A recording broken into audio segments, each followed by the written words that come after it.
كفى وسلام على عباده الذين اصطفى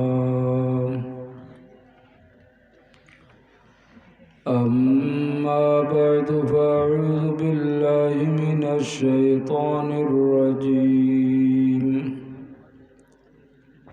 بسم الله الرحمن الرحيم يا أيتها النفس المطمئنة ارجعي إلى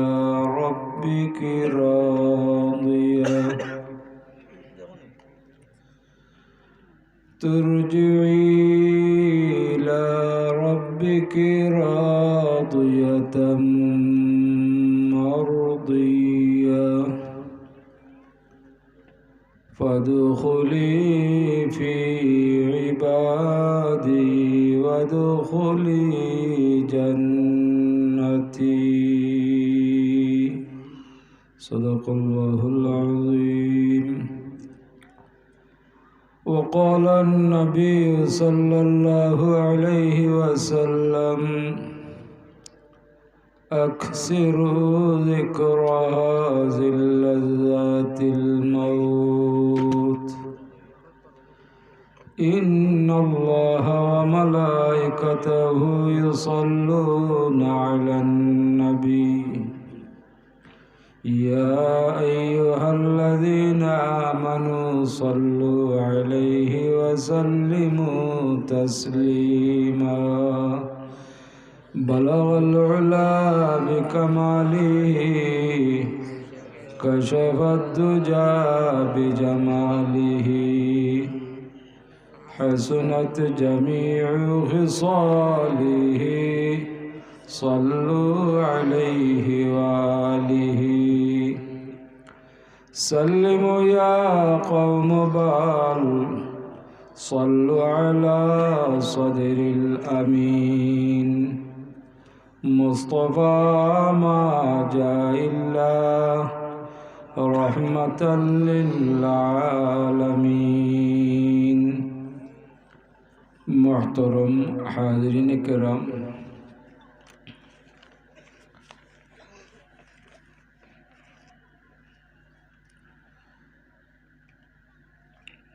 মিরটিলা বিশ্ব আউলিয়া গণের স্মরণে ইসালে সওয়াব উপলক্ষে আলহামদুলিল্লাহ ৫তম বার্ষিক সুন্নি মহাসম্মেলনের সম্মানিত সভাপতি, উপস্থিত অত্র এলাকার সম্মানিত মুরব্বিয়ানে আযম এবং সম্মানিত হাজিরানে মজলিস, আল্লাহ পাক রব্বুল ইজ্জতের দরবার ও শুকরিয়া আদায় করি যে আজকে এবং এই মুহূর্তে আমরা প্রত্যেক সুস্থ শরীরে এই জান্নাতের বাগান হাজির হইতাম পারছি। তাই আল্লাহ পাক রব্বুল ইজ্জতের দরবার ও আমরা শুকরিয়া আদায় করি আলহামদুলিল্লাহ।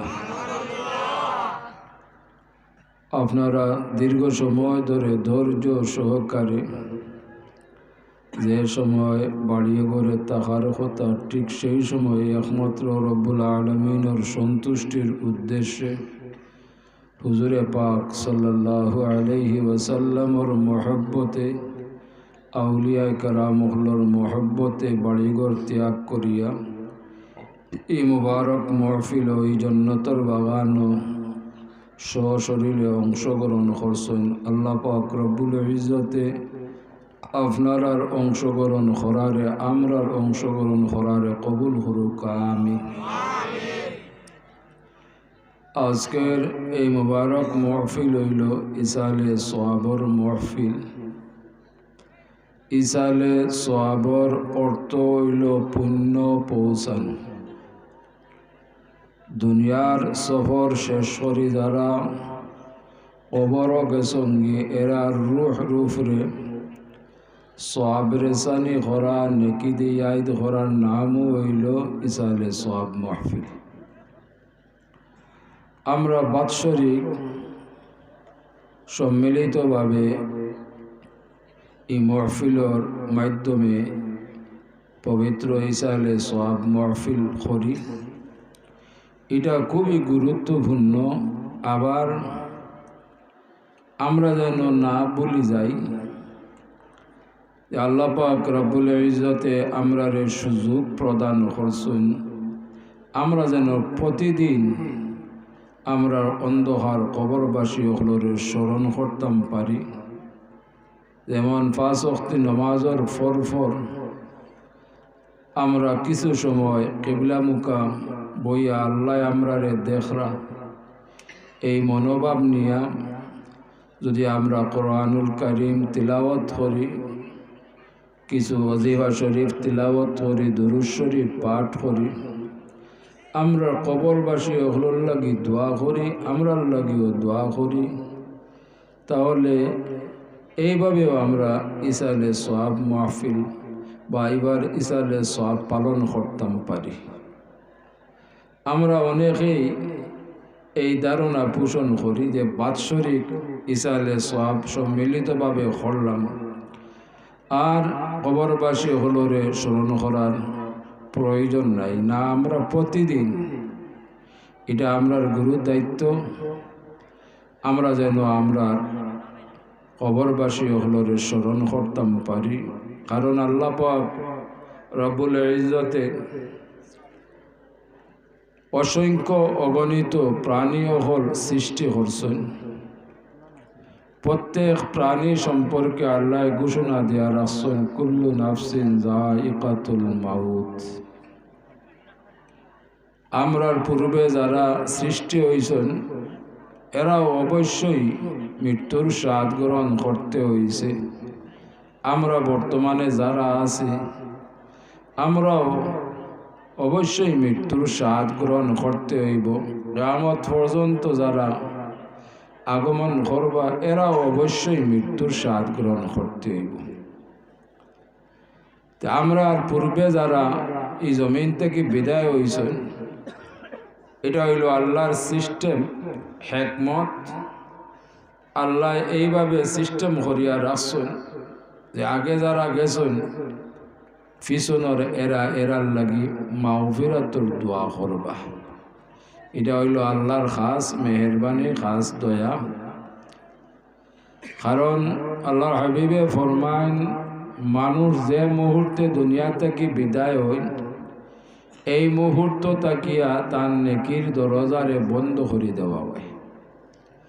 যখনই মানুষ দুনিয়া ত্যাগ করুন তার নেকি দরজা বন্ধ হয়ে যায়, এরা বড় অসহায়ের মাঝে থাকুন। ওইলা গিয়া আল্লাহ সিস্টেম করে রাখছেন যে জীবিত যারা আছেন এরা যদি নেকি দিয়াই ধরুন, তাহলে রব্বুল আলামিনে এই সওয়াব রেসানির কারণে কবরবাসী হলর গুনারে মাফ করে দিন, সুবহানাল্লাহ। আবার এরার দরজারে বুলন করে দিন। ক্রমান্বয়ে এই ইসালে সওয়াবর মাহফিলর, ইসালে সওয়াবর এই যে নেক আমলর দ্বারা ক্রমান্বয়ে আল্লাহ পাক রব্বুল ইজ্জতে এরার গুনাহ মাফ করতেই থাকেন। এক সময় আল্লাহ পাক রব্বুল ইজ্জতে এরার জান্নাতুল ফিরদাউস দান করেন, সুবহানাল্লাহ। এটা হইল আল্লাহর সিস্টেম যে তান হাবিবর উম্মত হলরে পার করবার লাগে আল্লাহ মেহেরবানি করছেন, দয়া করছেন। আমরাও এক সময় কবরবাসী হইম। আমরা যদি দুনিয়ার থাকাকালীন সময় এই আমলগুলা করিয়া যাইতাম পারিতে নিশ্চয়ই আল্লাহ পাক রব্বুল ইজ্জত আমরার প্রতি মেহেরবানি করবা। আমরা রে নেকি দিয়াই ধন্যওয়ালা এই জমিনও বাকি রাখবা, হুকা আমিন। আমরা যে জিয়ারত করি, সওয়াব রেসানি করি, এটা খালি কবরবাসী হল উপকৃত হইন না, আল্লাহ হাবিবে ফরমাইন উভয় উপকৃত হইন। কারণ আপনার আমার সওয়াব রেসানির করার কারণে এরার গুনাহ মাফ হয়, এরার দরজা বুলন্দ হয়, এরা আমরার লাগি দোয়া করুন। আর আপনি আমি সওয়াব রেসানি করার কারণে আমরার মৃত্যুর কথা স্মরণ হয়, আমরা গুনাহ থেকে বাঁচিয়া থাকার উপায় হয়। আল্লাহর হাবিবে ফরমাইন আকসিরু যিকরা হাযিল লাযাতিল মাউত, তুমি তান বেশি বেশি করে সেই মৃত্যুর কথা স্মরণ করো যে মৃত্যুর কথা স্মরণ করলে দুনিয়ায় স্বাদ বিনষ্ট হয়, গুনাহ থেকে বাঁচিয়া থাকার উপায় হয়। এই কারণেই যুগে যুগে ইসালে সওয়াবর মাহফিল আয়োজন হইতে আছে। কিয়ামত পর্যন্ত এই ইসালে সওয়াবর মাহফিল চলব, সওয়াবের জানি চলব। আল্লাহ আমরা সুষ্ঠুভাবে সুন্দরভাবে কোরআন সুন্নাহ মোতাবেক ইসালে সওয়াব মাহফিল করার তৌফিক দান করুক, আমিন। বিগত সময় বর্তমান সময় দেখা যায় যে ইসালে সওয়াবর পরিবর্তে আউলিয়া কারামহলর মাজার প্রাঙ্গণে কেন্দ্র করিয়া আমরা দুনিয়ার ফায়দা হাসিল করার চেষ্টা করি। অথচ আল্লাহর হাবিবে ঘোষণা করছেন লা রাহবানিয়াতা ফিল ইসলাম, ইসলামের মধ্যে সন্ন্যাসবাদ বা বন্ডামির কোনো স্থান নাই। অতটুকু আপনি আমি করতাম পারবো যেগুলা শরীয়ত সম্মত, যেগুলা কোরআন সুন্নাহয় অনুমতি দিছে। এর বাইরে যেগুলা করবা এগুলা বড় গুনাহ। যেমন আমরা দেশে দেখা যায় যে মাজার শরীফে কেন্দ্র করিয়া উরুসন নামে যে একটা করা হয়, এটা বিলকুল কোরআন সুন্নাহর খেলাফ। যদি এগুলা কোরআন সুন্নাহ সম্মত হইতো তে শরীয়ত হইলা হুজুরে পাক সাল্লাল্লাহু আলাইহি ওয়াসাল্লাম। আপনারা যারা মদিনা শরীফ গেছেন, আল্লাহর হাবিবর জিয়ারত নসিব হয়েছে, আপনারা আল্লাহর হাবিবর রোজা পাক দেখছেন, আসুন না নিল। কিন্তু ইনোখান কোনো আগরবাতি, মোমবাতি, জাড়বাতি, নীলবাতি, সবুজ বাতি এগুলা নাই, কারণ এগুলা কোরআন সুন্নাহ সম্মত নাই। আমরা দুনিয়া ফায়দা হাসিল রুচিলায় মানুষরে আকৃষ্ট করার উদ্দেশ্যে এগুলা করে থাকি, মানুষরে যেন দুঃখা দেই, প্রতারণা করি। এটা হইল বড় গুনার অন্তর্ভুক্ত। আল্লাহ পাক রব্বুল ইজ্জতে এগুলা থেকেও আমরা রে পানা দৌকা হেফাজত করুকা, কোরআন সুন্নাহ সম্মত আমরা রে এইভাবে ইসালে সওয়াব মাহফিল করার তৌফিক দান করুকা, হোক আল্লাহুম্মা আমিন। খালি যে বুজুর্গানে কেরামহলর ইসালে সওয়াব মাহফিল করতাম পারমু তা নাই, যে কোনো মুসলমানের ইসালে সওয়াব মাহফিল আমরা করতাম পারি। এটা কোনো ভেদাভেদ নাই। ওরা গিয়ে আমরা প্রত্যেকে চেষ্টা করতাম আমরা কবরবাসী হলরে স্মরণ করতাম। যেমন এক জৈনক ব্যক্তি হুজুরে পাক সাল্লাল্লাহু আলাইহি ওয়াসাল্লামর খেদমত গিয়ে আরজ করলা, ইয়া রাসূলুল্লাহ, আমার মা বাবা উভয় কবরবাসী হয়ে গেছেন, আমি জানি না আমার মা বাবার রূহ আমার উপরে হুশ না নারাজ।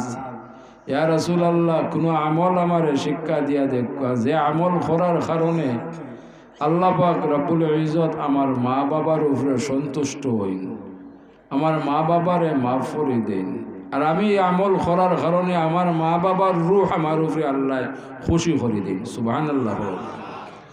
আল্লাহর হাবিবে ফরমাইলা, তুমি বেশি বেশি করে তোমার মা বাবার সাক্ষাৎ করো, অর্থাৎ জিয়ারত করো।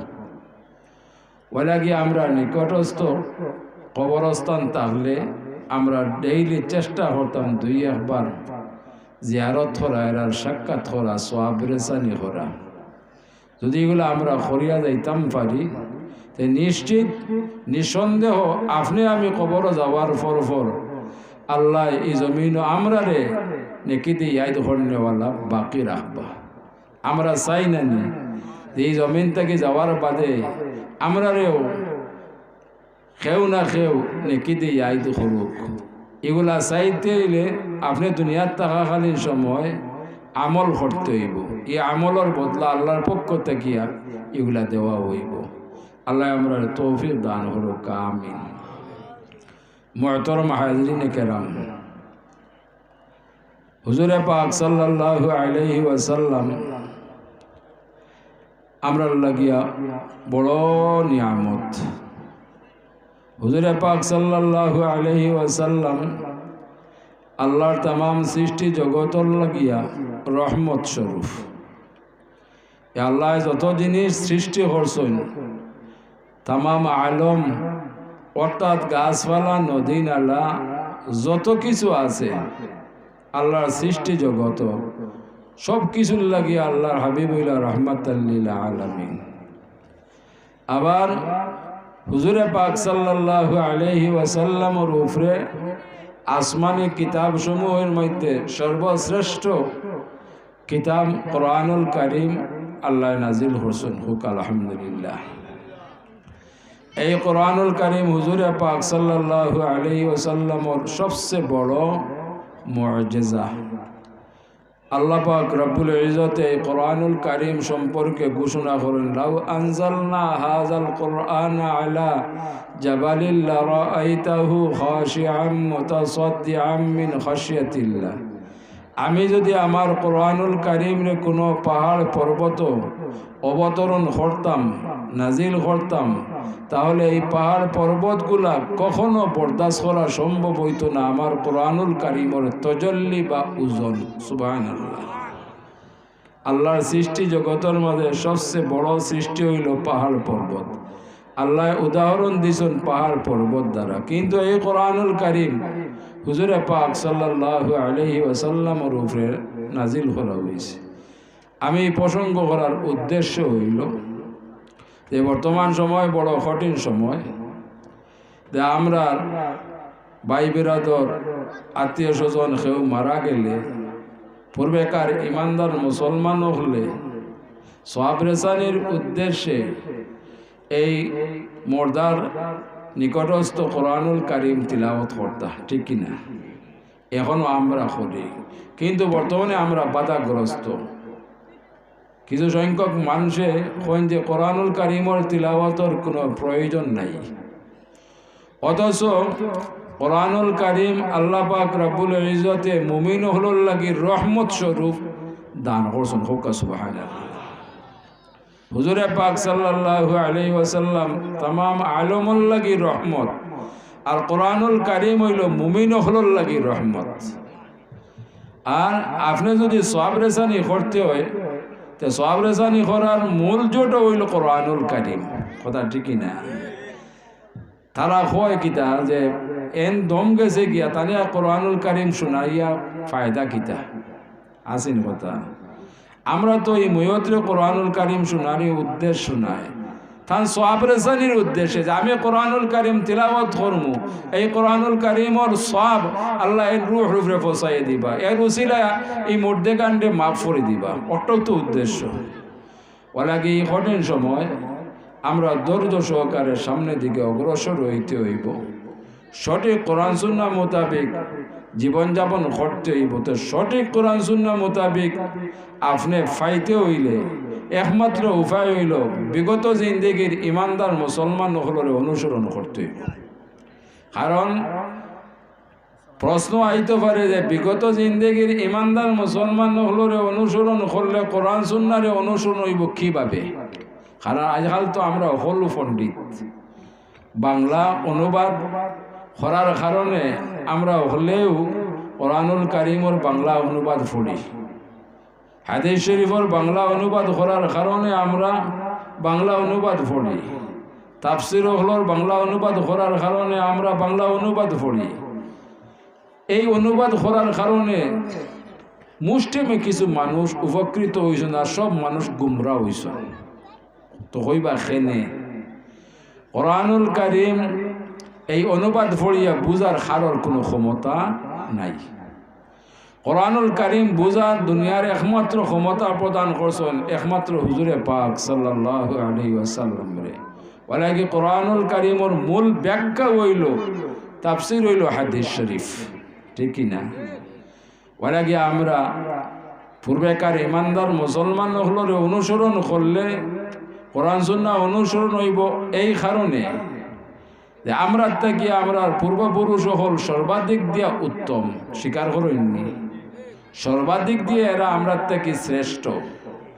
শ্রেষ্ঠ মানুষ হলে শ্রেষ্ঠ মুহাদ্দিসিনে কেরাম, মুফাসসিরিনে কেরাম, আউলিয়া কেরাম হলর কাছ থেকে শিক্ষা গ্রহণ করিয়া এরা জীবনযাপন করছেন, নমাজ পড়ছেন, রোজা রাখছেন, এবাদত বন্দেগি করছেন, যার কারণে ইনি অনেক মুরব্বী হল সাক্ষী আছেন বিগত জিন্দগির ইমানদার মুসলমান হলে রহমতময় জীবনযাপন করে গেছেন, বরকতময় জীবনযাপন করে গেছেন, শান্তিময় জীবনযাপন করে গেছেন। সুবহানাল্লাহ, এটা অস্বীকার করা যাইব। আজ থাকিয়া 60 বছর আগর সময় যারা দেখছেন, এই সময়ের আর এখনকার সময়ের তুলনা করুক আকাশ পাতাল বেশম। বর্তমান সময় প্রযুক্তির দ্বারা এটাও আমরা লাগিয়া নিয়ামত, কিন্তু এই প্রযুক্তি দ্বারা অসংখ্য গণিত আমরা নিয়ামত পাইছি, কিন্তু 60 বছর আগর ইমানদার মুসলমান হলে এগুলা স্বপ্নেও দেখছেন না, কোনোদিন ধারণাও করছেন না। এরা পরিশ্রম দ্বারা জীবনযাপন করে গেছেন, আর এই পরিশ্রমটাও আসলো ইবাদতের অন্তর্ভুক্ত। হোক সুবহানাল্লাহ। কারণ আল্লাহর সিস্টেম মোতাবেক, কোরআন সুন্নাহ মোতাবেক জীবনযাপন করা মানেও ইবাদতের অন্তর্ভুক্ত। আপনি আমি নামাজ পড়লাম, রোজা রাখলাম, নফল ইবাদত বন্দেগি করলাম, আর কোরআন সুন্নাহ মোতাবেক সিস্টেম মোতাবেক আপনি আমি দুনিয়ায় কাজকর্ম করলাম। এই সিস্টেমরে অনুসরণ করার কারণে, কোরআন সুন্নাহরে অনুসরণ করার কারণে আপনার আমার কাজকর্মরে আল্লাহ ইবাদতের অন্তর্ভুক্ত করে দিয়েছেন। হোক সুবহানাল্লাহ। কিন্তু আমরা এখন বর্তমানে ব্যতিক্রম জীবনযাপন করি। আমরা কোরআন সুন্নাহর সিস্টেমরে মানি না, আমরা প্রত্যেকে আমরা নিজ মত অনুযায়ী জীবনযাপন করি। যেমন আল্লাহর পক্ষ থেকে যে নিয়ামতগুলো আল্লাহ আমরা প্রদান করলেন, এর মাঝে রাত্রিবেলা আমরা লাগি বড় এক নিয়ামত, ঠিকই না? দিনের বেলা আরেকখান নিয়ামত, অন্ধকার নিয়ামত, আলোকিত নিয়ামত। কিন্তু আল্লাহর হিকমত আছে, কত সময় অন্ধকার, কত সময় আলোকিত। এর কারণ কিতা? এটা আল্লাহর হিকমত।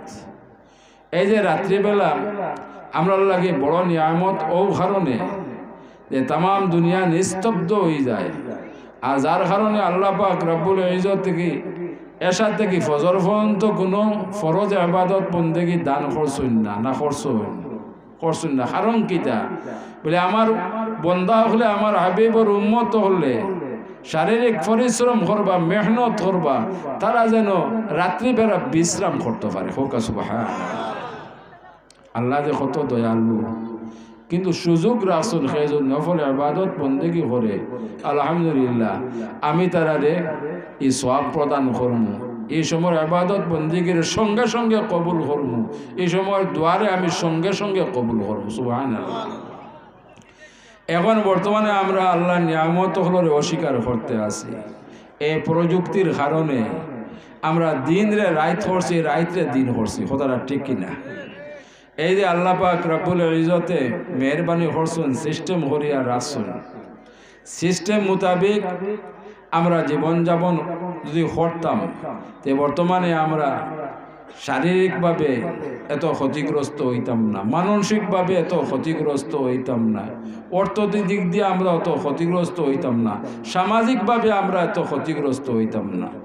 এই যে এত সুন্দর সময় আল্লাহ নির্ধারণ করে দিয়েছেন যে আমার বন্দা হলে বিশ্রাম করুকা, এই বিশ্রামর লাগে কত যে ফায়দা, এরা যদি আমরা বুঝতাম, এই নিয়ামতরে আমরা মোটেও করলাম না, অমান্য করলাম না। অনেক এই যে আমরা সারাদিন পরিশ্রম করি, মেহনত করি, যে যার যার অনুযায়ী আমরা কাজকর্ম করি, ঠিক না?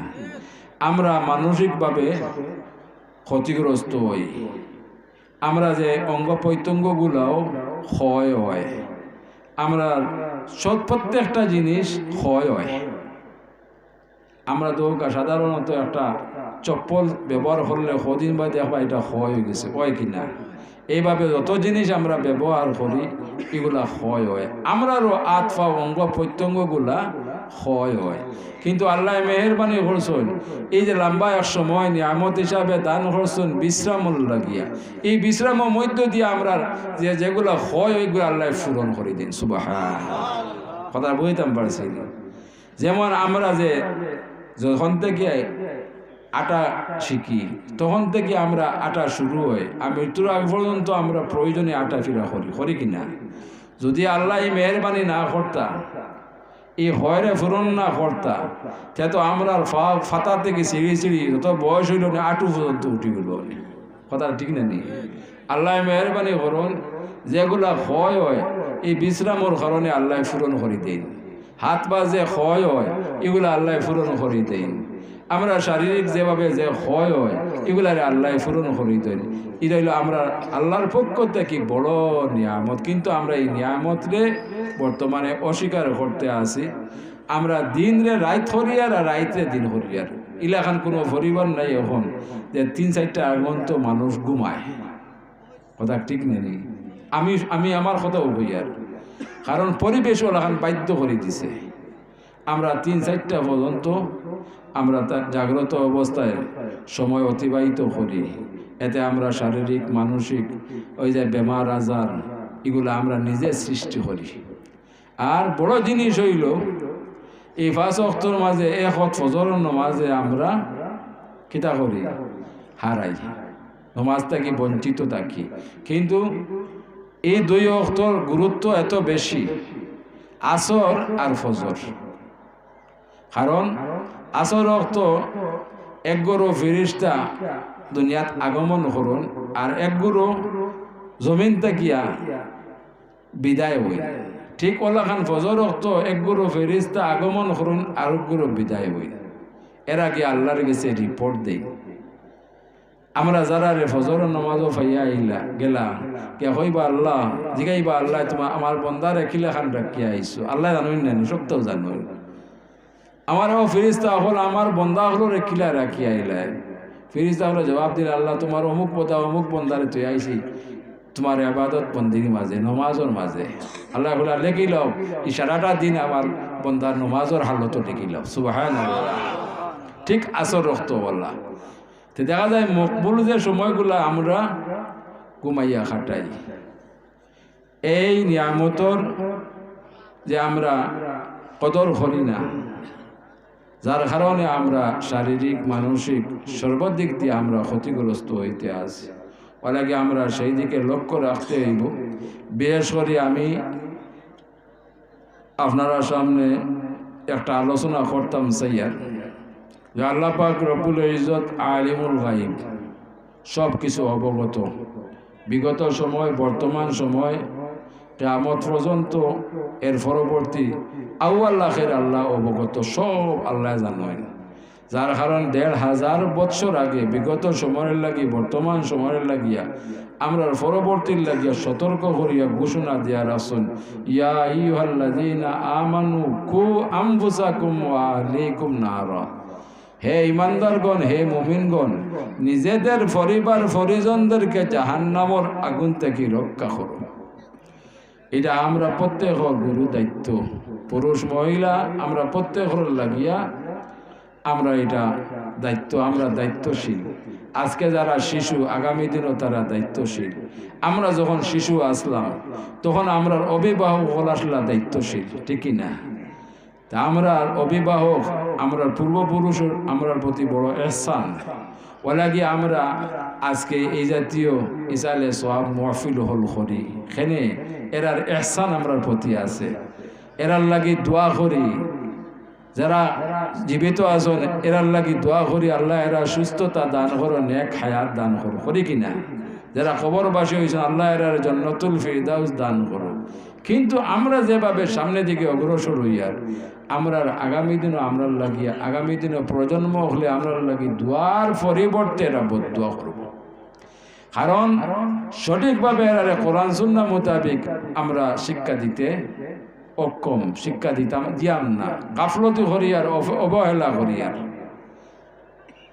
ওই লাগিয়া এরা আমরার লাগি দোয়ার পরিবর্তে বদদোয়া করব আপনার আমার বিবি বাচ্চা আল্লাহর পক্ষ থেকে নিয়ামত স্বরূপ ওই লাগিয়া আল্লাহ পাক রব্বুল ইজ্জতে স্পষ্টভাবে ঘোষণা দেওয়ার আসল সুম্মা লা তুসআলুন্না ইয়াউমা ইযিন আনিন নাঈম কাল কিয়ামতের ময়দানে আমরা প্রত্যেকেই রব্বুল আলামিনের দরবারও প্রত্যেক ছোট নিয়ামতর আপনার জবাবদিহিতা করতে হইব সেই দিন কিন্তু আমরা লাজবাব থাকব আর এই লাজবাব থাকার কারণে আপনি আমি শেষ বয়সে হয়তো ইবাদত বন্দেগী করিয়ার এই ইবাদত বন্দেগীরে আল্লাহ কবুল করতেন না, কারণ আপনি আমি গাফলতি করার কারণে আপনার আমার বিবি বাচ্চা পরিবার পরিজন হল পথভ্রষ্ট হয়েছেন। ওলাকে কিয়ামতের ময়দানও আপনি আমি সব আপনার আমার পরিবার পরিজন হলরে গ্রেফতার করবা, কঠিন থেকে কঠিন শাস্তির সম্মুখীন করবা। নাউযু বিল্লাহি মিন যালিক। ওলাকে আমরা আল্লাহর কাছে তওবা করতে হইব, দোয়া করতে হইব, আল্লাহ আমরা হেদায়ত নসিব করো, আর এর পরবর্তীতে আমরা আগামী দিনের প্রজন্ম হলরে হেদায়ত নসিব করো। হুকা আমিন। আমি মনে করি সর্বপ্রথম আমি আমার নিজের কোরআন সুন্নাহ দ্বারা সংশোধন করি নেওয়া, ঠিক কিনা? আমি আমার নিজের যদি কোরআন সুন্নাহ মোতাবেক সংশোধনের আওতায় আনতাম পারি, অবশ্যই আমার পরিবার পরিজন হল আমারে অনুসরণ করব, তারাও নমাজ পড়ব, রোজা রাখবো, ইবাদত বন্দেগী করব। একসময় আমি দাবি করি তারা শাসনও করতাম পারব। আমি যদি নমাজ পড়ি না, আমি যদি সঠিক রাস্তায় চলি না, আমি যদি আমার পরিবার পরিজন হলরে চাপ দেই, কেউ না কেউ আমার হইতে পারে আপনিও তো এই কাম করেন না, আমার চাপা চাপি কেনে করেন, ঠিক না? আমি যদি কোরআন সুন্নাহ মোতাবিক চলি, আমি হওয়ারও প্রয়োজন নাই, এরা আমারে অনুসরণ করব, এরা হেদায়েত প্রাপ্ত হইব। ওলা গিয়া আমরা সর্বপ্রথম নিজের কোরআন সুন্নাহ মোতাবিক সংশোধন করি নেওয়া, এর পরবর্তীতে আমরা গুরু দায়িত্ব হইল আমরা পরিবার পরিজন হলরে কোরআন সুন্নাহর আওতায় আনা।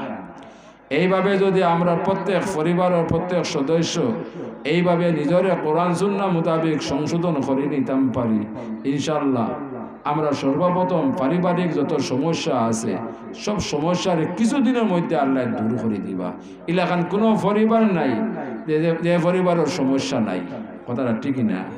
যদিও আমরা এখনো এটা মুখ বন্ধ করিয়া আছি, সহ্য করতে আছি, এক সময় এগুলো আমরা সহ্য করতাম না, আমরা একে অন্যরা শেয়ার করব, কিন্তু এখনো আমরা ধৈর্য ধারণ করি। আর কিন্তু ধৈর্যের একটা সীমা আছে, আর বেশি দিন নাই, এটা আমরা একে অন্যরা শেয়ার করতে হইব, ঠিকই না? ওলা গিয়া আমরা কোরআন সুন্নাহ মোতাবেক নিজের সংশোধন করতে হইব, আমরা পরিবার পরিজন হলরের সংশোধনের আওতায় আনতে হইব। আমরা যে যে এলাকাত বসবাস করি, আমরার দ্বারা সমাজ গঠন হয়, ঠিকই না? সমাজ চলে আমরার দ্বারা, এই সমাজগুলো আমরার দ্বারা সমাজ। আমরা যদি কোরআন সুন্নাহ মোতাবেক জীবনযাপন করি, তা আমরা এলাকার সামাজিক অবস্থাও কোরআন সুন্নাহ মোতাবেক চলতে বাধ্য। হোক সুবহানাল্লাহ। আল্লাহ আমরা তৌফিক দান করুক। আমরাও যদি আশা করতাম চাই যে আমরা দুনিয়া থেকে যাওয়ার পরে আল্লাহ এই জমিনও হাররে বাকি রাহুক নেকি দিয়ে ইয়াদ করা, তাহলে আপনি আমি দুনিয়ার থাকাকালীন সময় আপনি আমি কোরআন সুন্নাহ মোতাবেক জীবনযাপন করতে হইব, নেক আমল করতে হইব, কোরআন সুন্নাহ মোতাবেক জীবনযাপন করতে হইব। অবশ্যই তখন আল্লাহ পাক রব্বুল ইজ্জতে আমরার প্রতি মেহেরবানি করবা, দয়া করবা, কারোরে না কারো এই জমিনও বাকি রাখবা, এরা আমরা নেকি দিয়ে ইয়াদ করবা। হুক আল্লাহুম্মা আমিন। দুরূদ শরীফ পড়া সাল্লাল্লাহু আলা সাইয়্যিদিনা ওয়া মাওলানা মুহাম্মদ ওয়া আলা আলিহি ওয়া আসহাবিহি ওয়া সাল্লাম। আমি আয়াতে করিমা তিলাওয়াত করলাম, ইয়া আইয়াতুহান নাফসুল মুতমাইন্না তুরজিই ইলা রাব্বিকি রাদিয়াতাম মারদিয়া ফাদখুলি ফি ইবাদি ওয়াদখুলি জান্নাতি। যারা কোরআন সুন্নাহ মোতাবেক জীবনযাপন করে আল্লাহর সন্তুষ্টি অর্জন করতে সক্ষম হয়, এরা দুনিয়ার থাকাকালীন সময় আল্লাহ এরারে শুভ সম্পাদ প্রদান করেন, দুনিয়ার জিন্দেগির শুভ সম্পাদ এবং আখিরাতের শুভ সম্পাদ। হোক সুবহানাল্লাহ। এমনকি এরা যখন দুনিয়া থেকে বিদায় হয়, এই সময় আল্লাহ শুভ সম্পাদ প্রদান করেন, ইয়া আইয়াতুহান নাফসুল মুতমাইন্না তুরজিই ইলা রাব্বিকি রাদিয়াতাম মারদিয়া ফাদখুলি ফি ইবাদি ওয়াদখুলি জান্নাতি। হে প্রশান্ত নফস, তুমি ফিরে চলো তোমার রবের দিকে, সন্তুষ্ট এবং সন্তুষ্ট বাজন হয়ে আমার অনুগত বন্দাদের দলভুক্ত হও আর জান্নাত প্রবেশ করো। সুবহানাল্লাহ।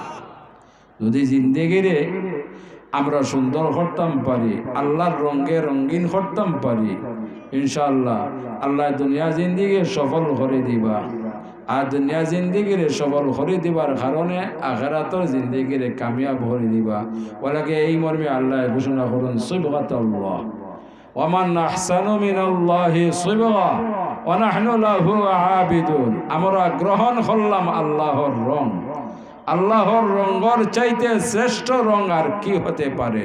ওয়া নাহনু লাহু আবিদুন, আমরা তারই ইবাদত করি। সুবহানাল্লাহ। আমরা নিজরে আল্লাহর রঙে রঙিন করতে হইলে দ্বিতীয় কোনো পথ নাই, একমাত্র পথ হইল কোরআন এবং সুন্নাহ, ঠিকই না? আর আল্লাহর রঙে রঙিন ছাড়া শ্রেষ্ঠ রং আর নাই, না আছে।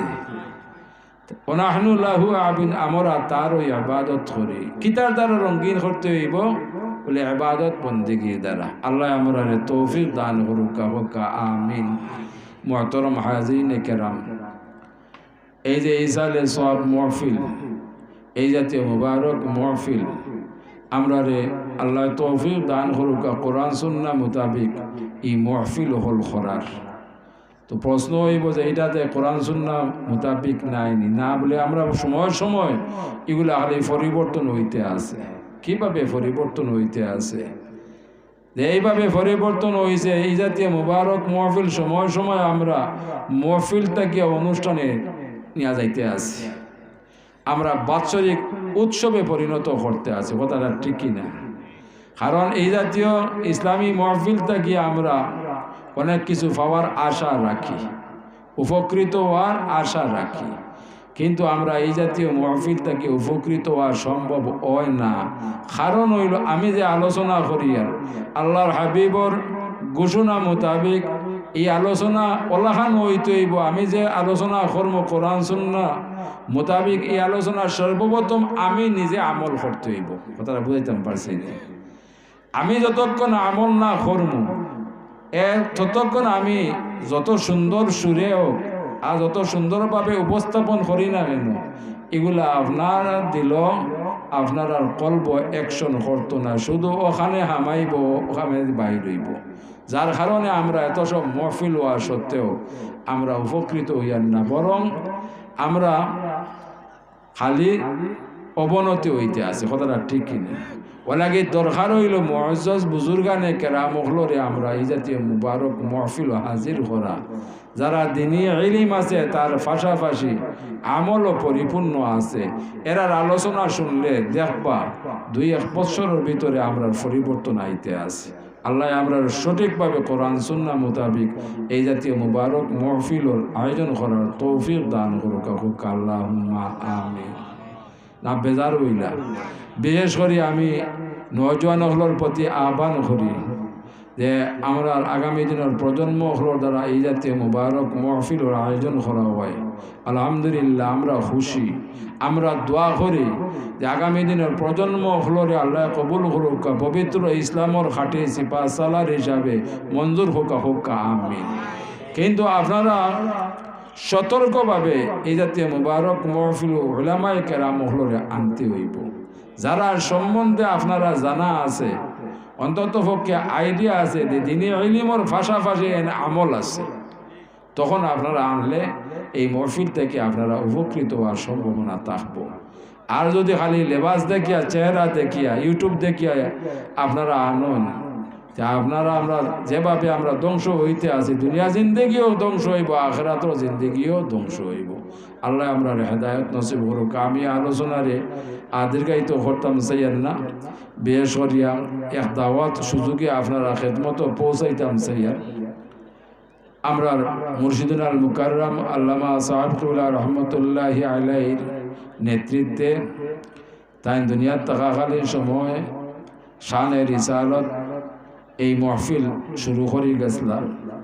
আপনারা অনেকেই সেই মহফিলে অংশগ্রহণ করছেন। বিগত 3-4 বছর এই মহফিল থেকে আমরা মহরুম আসলাম করোনার কারণে। এই বছর আমরা মুর্শিদুল মুকাররম আল্লামা বহসাকুল্লাহ নেতৃত্বে এই মুবারক মহফিল সিলেট আলিয়া ময়দানে অনুষ্ঠিত হইব আগামী মাসের 3-4 তারিখ। আলহামদুলিল্লাহ অসংখ্য অগণিত বাইরা মেহমান হল তশরিফ আনবা। আমার জানা মতো কমই বেশি 5 জন মেহমান এ মাঝে আওলাদে রসুল হল থাকবা। আরবর, পাকিস্তানের, লেবাননের যতটুকু আমি জানছি সম্ভবত 5 জন মেহমান হলো বারাত বা আমরা দেশীয় বাইরা ডিস্ট্রিক্ট সহ অনেক উলামায়ে কেরাম হল হাজির হইবা। আর বিশেষ করে আমরা মুর্শিদিন আল মুকাররম আল্লামা বসাব কেবিলাও সশরীরে তাকবা আপনারা খেদমত দাওয়াত ফসাইয়ার আল্লাহ তৌফিক দান করুকা। এই 2 দিন থেকে একদিন কমপক্ষে একদিন হাজির হওয়ার চেষ্টা করবা। এই শানে রিসালাত মাহফিল আমরা লাগিয়া খুবই গুরুত্বপূর্ণ। সব মাহফিল থেকে সেরা মাহফিল হলো শানে রিসালাত মাহফিল। ওয়ালাগি আমরা এই 2 থেকে একদিন যেন আমরা হাজির হওয়ার চেষ্টা করি। আল্লাহ আমরা যাওয়া হওয়ার তৌফিক দান করুকা, সুস্থতা দান করুকা, নিরাপদে নৌকা এই মাহফিল করাইয়া আবার নিরাপদে আমরা যার যার গন্তব্যস্থানে পৌঁছাই দোকা। আমিন। ওয়া আখিরু দাওয়ানা আনিল হামদুলিল্লাহি রাব্বিল আলামিন। আস্তাগফিরুল্লাহ ইন্নাল্লাহা গফুরুর রহিম। আস্তাগফিরুল্লাহাল আযীম আল্লাযী লা ইলাহা ইল্লা হুয়াল হাইয়ুল কাইয়্যুম ওয়া আতুবু ইলাইহি ওয়া লা হাওলা ওয়া লা কুওয়াতা ইল্লা বিল্লাহিল আলিয়্যিল আযীম। আল্লাহুম্মা আমিন। আলহামদুলিল্লাহি রাব্বিল আলামিন ওয়াল আকিবাতু লিল মুত্তাকিন ওয়াস সালাতু ওয়াস সালামু আলা রাসূলিহিল কারীম রাব্বিরহামহুমা কামা রাব্বায়ানি সগীরা।